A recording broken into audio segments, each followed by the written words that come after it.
there, George Sands. Hey, on that last segment, we talked about setting appointments, and we're going to get into the basics here right now. You're going to like it. But, I was talking to my camera guy, and Rick, he's my partner, and he brought up a good point. He said that when you're setting an appointment, you want to make sure that you're using kind of like an option question. Like, can you come in now or later on? So you're asking the question, and you're supplying the answer. Let me say that again. Ask the question, supply the answer. Could you come in now or later on? That's ask and supply the answer. Now, the wrong way, and it does work every now and then, is when you ask an open-ended question, which is something like this. When can you come in? Now, when you say, when can you come in, you've given control to the customer. So we want to regain control on the call by asking an either-or question. That's just a quick tip. But again, make sure that you practice it, get comfortable with it, maybe write it down, look at it, keep it on your desk, and then give it a shot. Well, what if it doesn't work out? Okay. Well, what has ever worked in life 100%? What, maybe the sun coming up and going down? Is that about it? And some other things? Nothing's going to work all the time. And you don't get frustrated or down on yourself and say, well, this stuff doesn't work. It does work because I used it, and it's worked for me for over 30, 35 years. Folks, kids, all of you, millennials, new guys, used guys, old guys, whatever you want to call yourself out there in this business, whether you're selling 8 a month, you're brand new, you're selling 15, 20, 25, 30, and I've met people that sold 100 cars a month. Stuff works, folks. I'm 100% convinced what I teach works. And if you're a manager or a dealer, you and I know this is a game of numbers, right? Everything is about percentages. And if you want to increase your percentages, you have to increase your skills. Yes, it doesn't happen overnight. I got it. But when's the last time you went on a diet on Monday and by Tuesday you looked like you lost 30 pounds? Okay, let's move on. Let's talk about the basics. Now, this segment, I'm just going to let you know, is going to take a little bit more time than normal. So if you're in a rush, this might be one you just put on pause and watch it a little bit later on. This might be about 6 to 8 minutes long, just to let you know. So I'm going to talk about the basic selling steps, how to sell a used car. How's that? Now, some of you might be saying, but I work for Downtown Motors and we got our own selling system. Fantastic. This will just fit on top of what your boss, your manager, or your dealer tells you what to do. I don't want to say, well, hey, forget what your boss says and go this way. Let's not do that. Let's just build on top of what you have. Is that cool? Okay, so I'm going to take you through the 8 steps. And the first step to the sale, now this is the physical part, like this is when you're at work. The first step is the first impression, right? It's how you look. Right? You want to make sure that you look, you act, you sound, and you talk like a pro. Look, act, sound, and talk like a pro. And I've been to a lot of used car dealerships, and they didn't look like professionals. For some reason, they were dressed down. Their shoes looked like they mowed the grass with them or whatever. Their shirts were all loose and messy, and there were stains, and it just looked horrible. If you want to sell 20 cars a month, 25, 30, 35, 40 cars a month, you got to have the look. Yeah, but we're out here in the country. Oh, who cares where you're at? You still have to look like a professional, right? Nice shirt, nice jacket, whether it's a sport coat or a dress coat or whatever, you got to look the part. Clean yourself up because people buy people. The next step 2 is the greeting.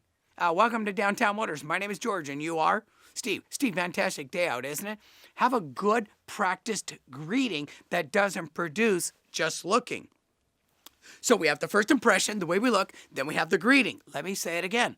And again, you can always go back and rewind. Welcome to Downtown Motors. My name is George and you are? Steve. Steve, fantastic day out, isn't it? Yeah. Steve, first time here or have you been here before? Now it's my first time here.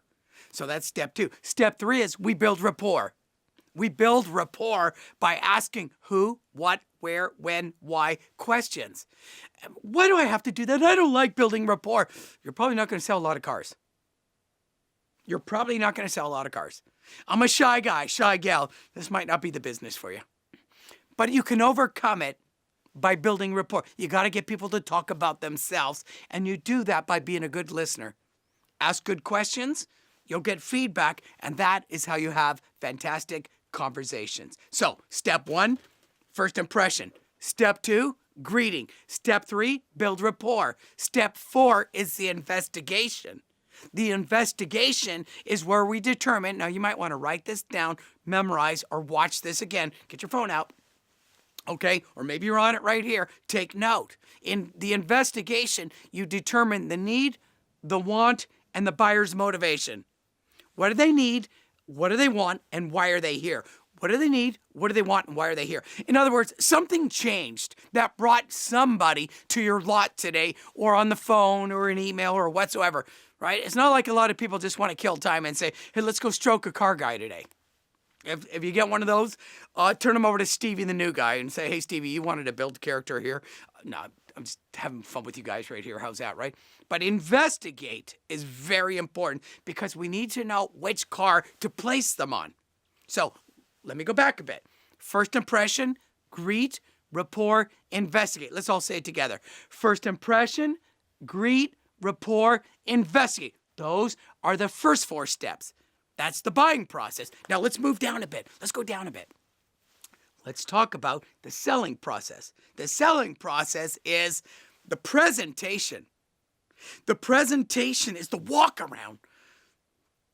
I don't know how to do one. I'll teach you. The walk around is where you build value, right? You know they're hot buttons. And so you present around the vehicle. You don't just say, hey, let's go for a quick spin and see if what kind of deal you can get. That's not a good walk around. So we present. After the presentation is the demonstration. The demonstration. So we have presentation, demonstration. Presentation, demonstration. I know this is a little long, but listen to this, folks. The most highest emotional spot in the sale is the demo. The demonstration is when people start thinking about total mental ownership. TMO. Go ahead and say that to me. TMO. Say it again.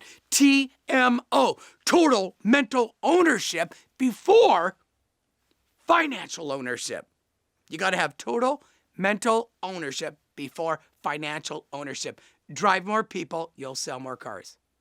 Drive more people, you'll sell more cars. And please, don't send your customer on remote demos. What do you mean? Well, if you just throw them the keys, guess what? When they come back, they throw you the keys back. Now, I know you might be a small dealership, maybe 3 salespeople, maybe 4, maybe 5. And every now and then, you're working 2 customers at a time. I got it. But please don't run your career on exceptions. Run it on the norm. I understand the remote demo. I got it. Maybe you could FaceTime them while they're on the demo. How's that? Just kidding. Okay, now the third step of the selling process, remember, presentation, demo, is the service walk.